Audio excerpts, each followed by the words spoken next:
So to drive organizational performance, we need to have feedback so that we know we're doing good things, not so good things. We need to resolve conflict.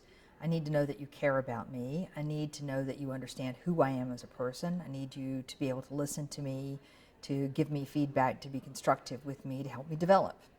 All of those things drive better performance for the organization, and every one of those happen in a conversation.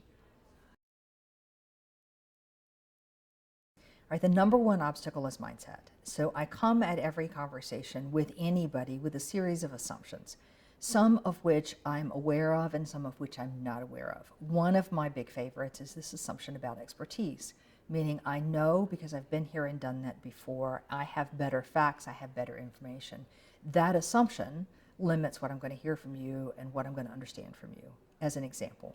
But we also have assumptions about what are the important values, or what are the priorities, or about what we do here and don't do here as an organization. There's a host of those, and that mindset, those assumptions, limit the ways the conversation progresses. So that's the number one barrier.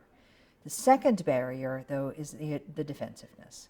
So when I say something, particularly a hard message or particularly a challenging conversation, then you're going to have a reaction to it.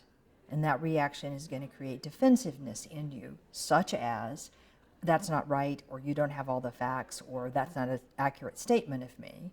And your emotional reaction will create an emotional reaction in me. Wait a minute, I'm the boss, I have the right to say. I'm right, you're wrong. And that defensiveness then limits our ability to actually have a constructive conversation that reaches a solution and a progress forward. The role of trust is everything. If there is no trust, then we're not going to have a candid conversation. So we're not going to have massive trust in every conversation, but we don't want to be at the bottom of the barrel either. I want to have a little bit of trust. Because when there's a little bit of trust, you're not second guessing everything I say, my motives, my intentions. You're more likely to tell me what you really think and what you're really reacting to. So trust is the underpinning that creates the connection that allows us to be candid and honest and courageous in conversations.